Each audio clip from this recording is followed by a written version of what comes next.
Si vous avez la main verte, si vous avez un petit peu de temps, sachez que le jardin botanique du Grand Nancy recherche des bénévoles pour venir lui prêter main forte. Durant le confinement, l'entretien des collections a dû être réduit et il faut rattraper ce retard. L'idée de faire appel à des jardiniers amateurs a donc tout naturellement germé au sein de cette institution. Styliana Pev et Philippe Drouot.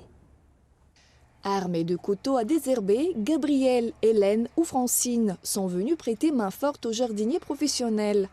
Ces bénévoles ont répondu présentes à l'appel du jardin botanique du Grand Nancy, car ici l'entretien des espaces a pris du retard avec le confinement.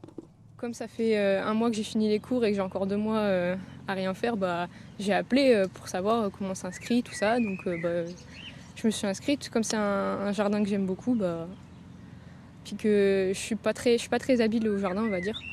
Donc je me suis dit comme ça, je vais apprendre un peu, c'est cool. Je connais à peine ce jardin, mais je suis une passionnée des jardins. J'en visite beaucoup dans la France. Et celui-ci, malheureusement, alors que j'habite à côté, je ne prenais pas le temps de le visiter. Et lorsque j'ai vu cette annonce de bénévolat, j'ai été tout de suite tentée de faire l'expérience. On nous a expliqué quelles plantes il fallait garder.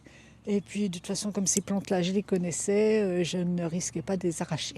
Pendant le confinement, les jardiniers botanistes étaient eux aussi en équipe réduite, seulement un tiers des effectifs.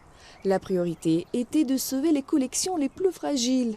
Mais aujourd'hui, désherber, tailler, nettoyer est maintenant une urgence. Vous voyez, par exemple, il y a un grand chardon, un grand laitron derrière. En temps normal, jamais on aurait eu ça dans nos plates-bandes, puisque si on laisse pousser ce type de mauvaises herbes, elles risquent déjà de prendre beaucoup d'énergie, on va avoir du mal à les arracher, et puis en plus elles risquent de se ressemer. Si ce n'est pas enlevé tout de suite, ça va concurrencer les espèces qu'on veut cultiver, donc on risque de perdre les plantes qu'on veut cultiver, et on risque d'avoir un stock de mauvaises herbes dans le sol pour plusieurs années. Durant 2 semaines, les bénévoles vont se rendre sur place à raison d'une demi-journée.